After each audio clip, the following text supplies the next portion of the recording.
in any case, in the Christian view of things, everything is coming from God, and it's His virtues, especially the virtues mediated through the life, suffering and death and resurrection of Christ, that is the source of true virtue.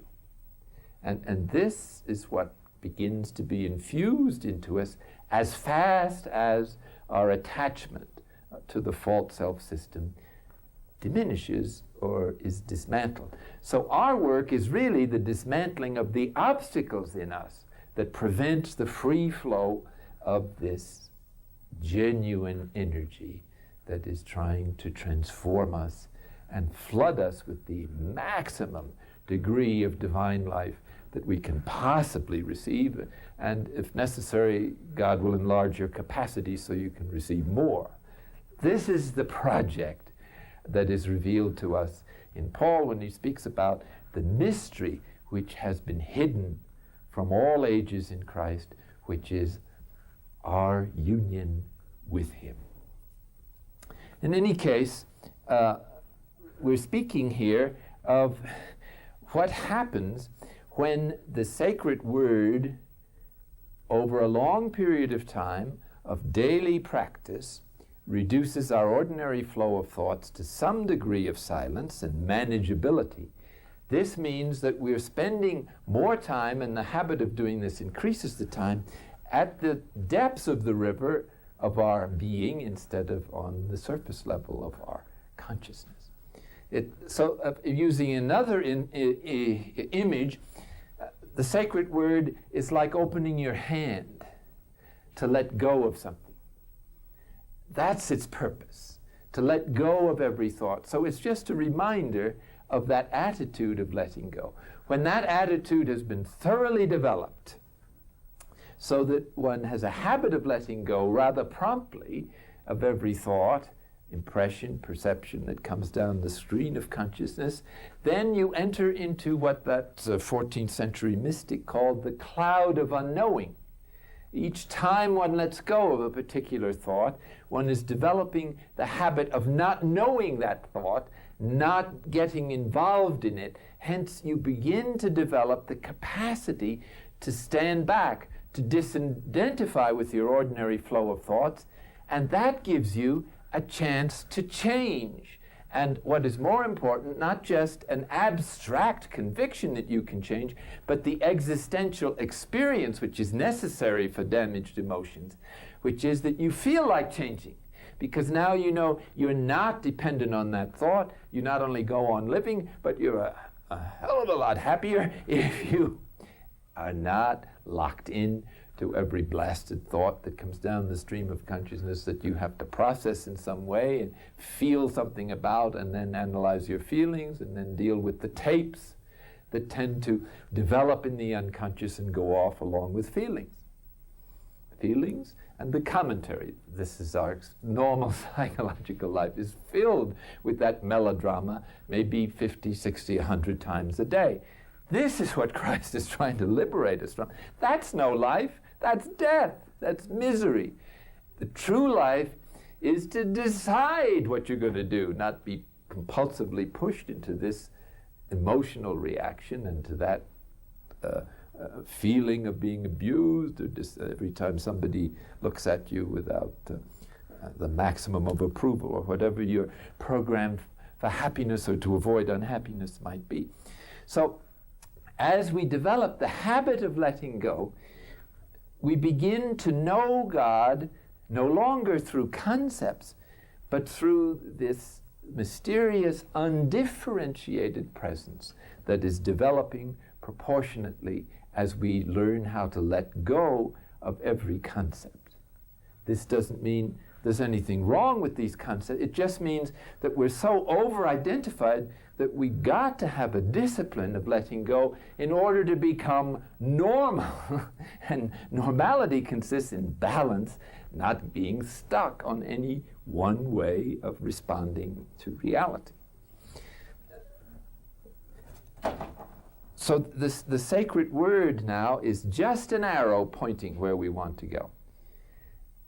It's not a means of getting there. This is a way that differentiates it again from certain concentrative methods in which the repetition of a word of itself calms the mind.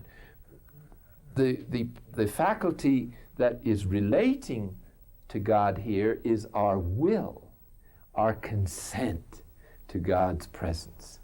And this is what the sacred word is renewing again and again.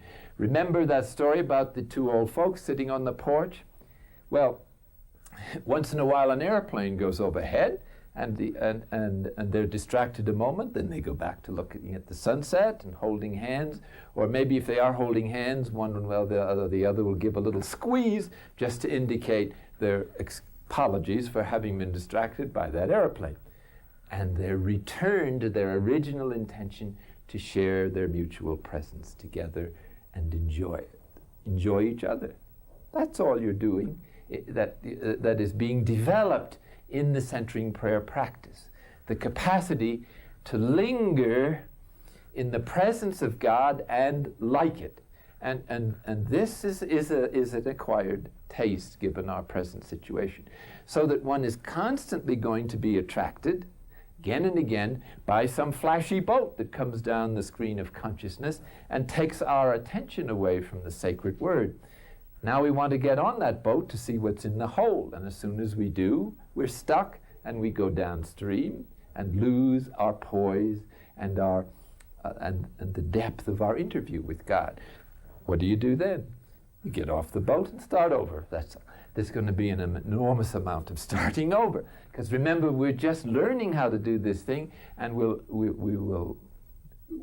will keep getting on the wrong boats again and again. But with practice and realizing how distressing it is to lose touch with that delightful presence when it's the object of your focus, interior focus, you begin to learn how to let go promptly, more and more promptly, of the attraction towards those thoughts. For instance, when we're quiet, when the mind is quiet, and our little boat here, which we've sailed, so to speak, on the surface of our mind in the imagination, very gently floating it, almost like a child floating a paper boat in the bathtub, and our other thoughts are spreading out and then disappearing, and then our mind begins to move slowly and is attracted towards the interior peace, silence, mysterious quiet. There's no word to describe it because it's beyond words, images, and concepts. It's a sense of God's presence or of peace, or there's any number of ways in which this spiritual experiences impresses itself upon us. And then while we're enjoying this in some degree, along comes some flashy boat that appeals to our emotions or our curiosity. Now, whenever that happens, you immediately experience a sticky sensation. And that you can't quite let go of it. You'd like to get rid of it, but there's a certain fascination. And some negative thoughts are this way. Even though we know they're going to be painful, we can't let them go. Certain self-destructive tendencies in us that like to look at things that make us miserable. I don't know why, but that's the way it is. So anyway, when that happens, then by returning to the sacred word, our attention, which doesn't always mean to say it explicitly or in an articulated way, if one is in a fairly deep place, you don't have to return all the way to the surface of your consciousness in order to open your hand and let go of that flashy boat. Just the memory of the sacred word or the beginning of a movement towards the sacred word is often enough to be able to allow the attractiveness of interior silence to take over again and restore that presence, that watching the sunset together, that holding hands, that resting in God's lap, that embrace, that interpenetration of spirits, however you might in general conceive it, although during prayer is not the time to conceive of anything or reflect of anything. So in choosing a sacred word, it's important not to choose one that sets off your memory bank by the association of ideas. Whether it is a sacred word in itself or not, like the holy name, it's in this context, it is being used primarily as a pointer as to where you want to go and as a reaffirmation of one's original intention of spending this heavy date, this interview, this encounter, this sharing of presences with God during the parameters of this particular time.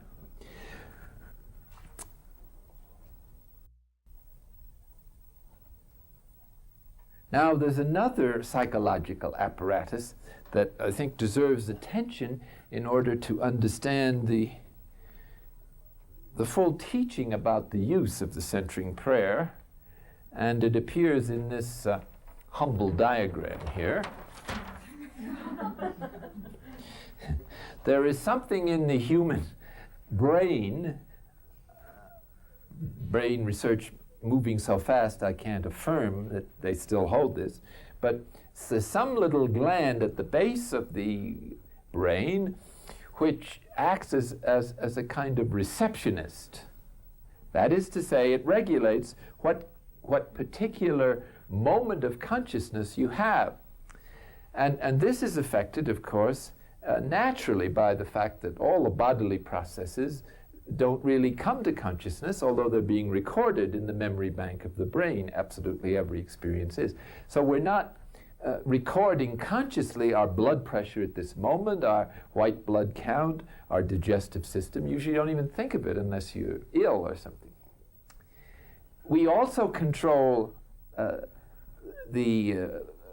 awareness, or each moment of awareness, which is the tip of an enormous iceberg, by our repressive apparatus, which does not want to think of certain things that are painful.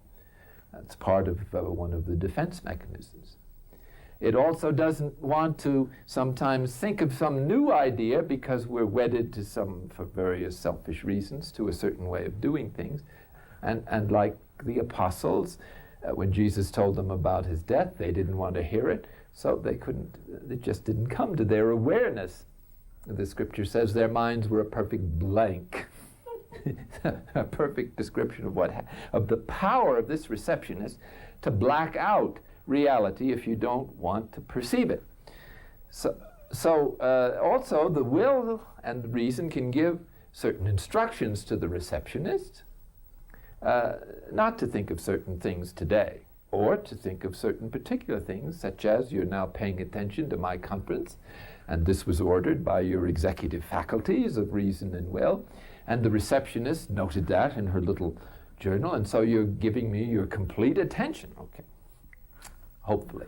Now here she is, the receptionist. There are two flower pots, and like a receptionist at a dental office or something, the receptionist determines who comes in to the office of the doctor. So the receptionist in the brain determines what clients, what impressions normally come to our awareness. Now here's the chief executive, here's the receptionist. Now in centering prayer, here's what happens. We send the receptionist out for a coffee break. That is to say, we adopt a totally receptive apparatus, approach. Now what happens? All the clients that have been clamoring for an appointment with our awareness since we were born are lined up at the door. When they see there's nobody to prevent them from rushing in, they say, oh boy, our chance has come. And they all come charging into our awareness, and as we're sitting there, supposedly in the lap of interior repose and silence, this incredible barrage of thoughts comes in that makes us think we're looking at a not just a double feature, but 4 movies going together on the same screen at the same time. It's all just a horrible jumble. And then a few dreadful creatures come in, a few memories from early childhood, etc., terrible terrors or something, and they come charging in, and they're banging on this door, and they tear it down, and they come rushing into our awareness we're totally unprotected and vulnerable. But, da-da-da-da-da-da, there's a trap door in this office. Here it is, trap door. And so, if you're practicing centering prayer, you're not on that level. You drop through the trap door into the office below. And the door closes, and when they come in, they can't find you. They're looking everywhere, under the chairs and under the rug, behind the curtains. Where is he? Where is he? And you hear them charging around upstairs, and this background noise. But you're completely free because your attention is here in pure faith at the spiritual level, and they don't know how to get down there. All these thoughts are on this level. They have no way down. There's no stairs, no elevator. This is the limit of their. So this is what the sacred word enables us to do. We push the button, so to speak, on the trap door by returning to the sacred word. We go down to this deeper level of attention. Whenever we're tempted to come upstairs because of the din to see what the heck they're doing to our office, we just return to the sacred word, and then when our time is over, we quietly go upstairs, replace the receptionist. She's finished her coffee break. It's only 20 minutes after all. And now life resumes, but with a whole new perspective, a great deal of peace, so that now we can actually handle a few of the more distressing clients when they come in without being upset. We don't need to purge them anymore.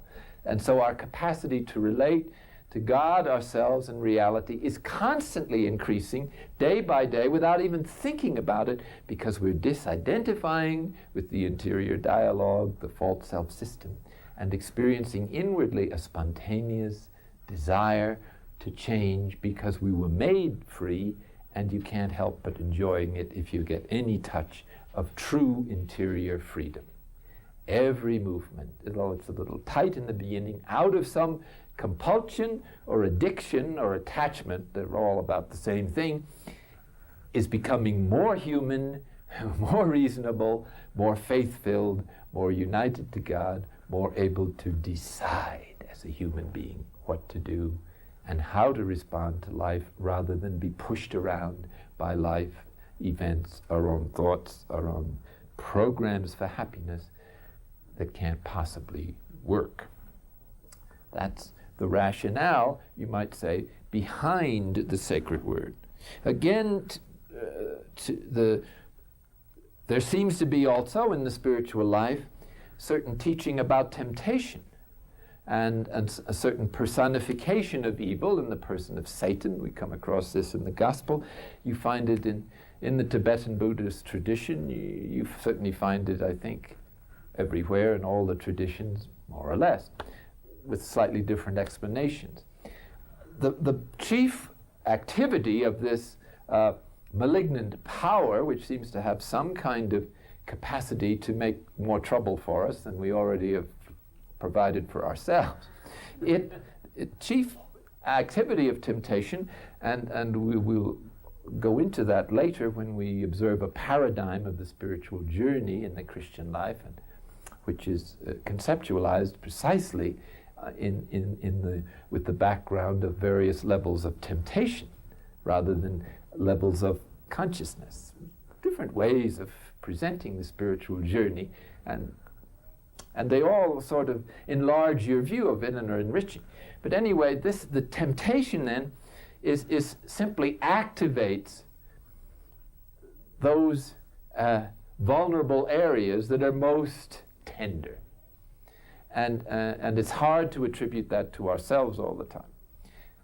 Most of the time it is ourselves and various unconscious forces that we're perhaps projecting on a malignant spirit because we're not prepared to blame ourselves, which is the true cause yet. But as one grows in humility, even after one is humble enough to recognize that most of our emotional problems are not somebody else's fault, but are our own problem because of our attachments to some emotional program that's constantly being frustrated. Even after that, there still is at times a certain urgency or force or length of time to certain temptations that suggest that some evil power has some capacity, at least, to stir up trouble or to make our normal problems worse than they are already. So those are three factors that sometimes arise, three psychological factors in the spiritual journey, namely the receptionist, the repressive apparatus, and the temptor. And none of them can really do us any harm if we are practicing faithfully our prayer. And in actual fact, all those factors, insofar as they are deleterious, are weakening day after day as one learns to enter into the cloud of unknowing when one goes into one's prayer, which enables one to know God in a wholly new way. And so just as particular drops of water in the atmosphere eventually coagulate to form a cloud, so the gentle but repeated and patient waiting upon God, renewing one's and affirming one's intention to be with Him in His presence at this deep level of faith, is gradually enabling us to remain permanently or go quickly to that place of rest when we begin our period of prayer. And contemplative prayer then begins a certain development of its own that may go on in the next life, for all we know, or forever. In any case, it's totally orientated to an ever deepening unity and union with God, with the ultimate reality, with the whole cosmos, everything that is, as more and more of one's own subjective experience.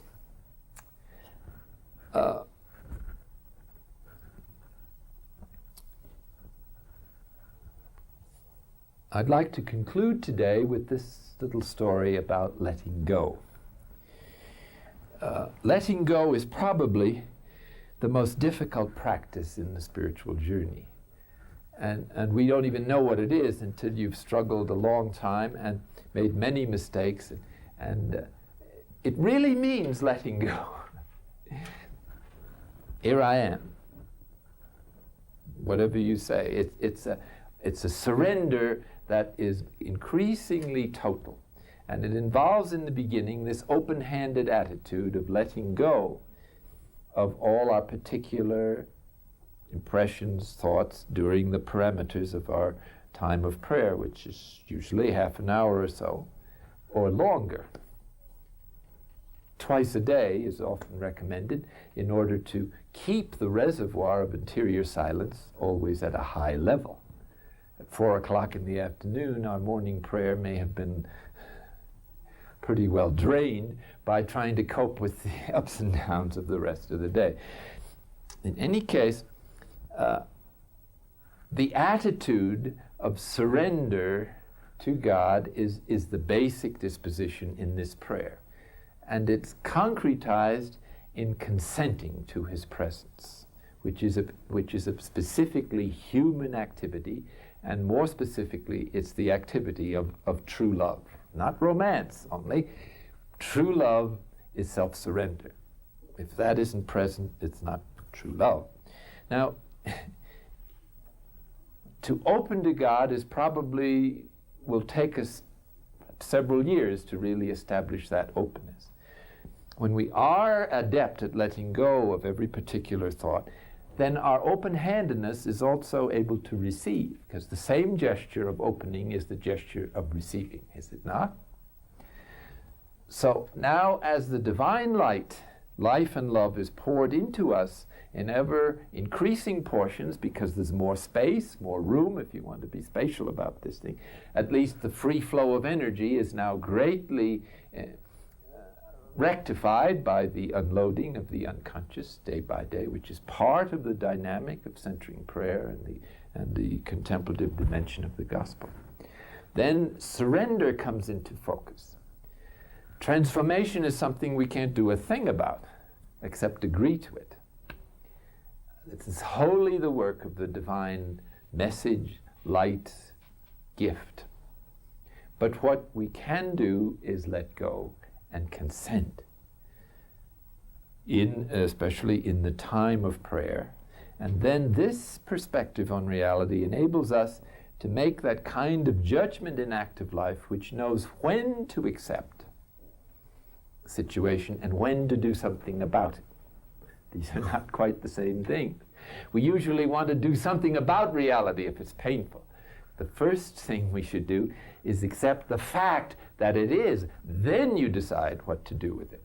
But that kind of spiritual poise takes a little time to develop. And so here's an example of the disposition of trust.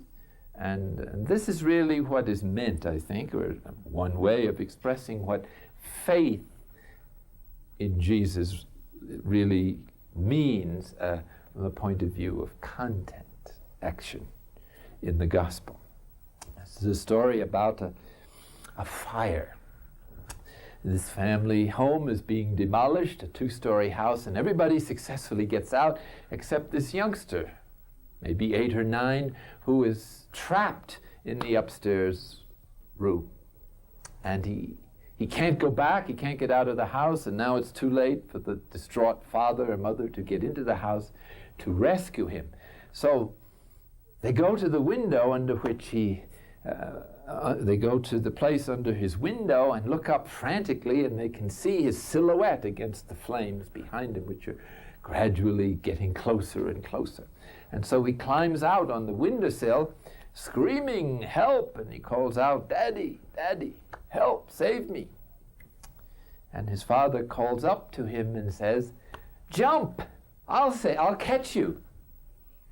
And this youngster looks down, and he can, the smoke is in his eyes, and there's a smoke screen below. He can't see his father, so he doesn't know where to jump. And so he cries out in desperation, "But Daddy, I can't jump. I can't see you." And his daddy yells up, "But I see you. Jump." And so, gathering up his courage and feeling the flames licking at his back, closes his eyes and steps off the windowsill into space. Of course, the father catches him in his arms, and he's perfectly safe. There's no danger of his ever missing him. But notice that that's a parable of our bodily life. Our house is burning down. Our bodily energy is being consumed.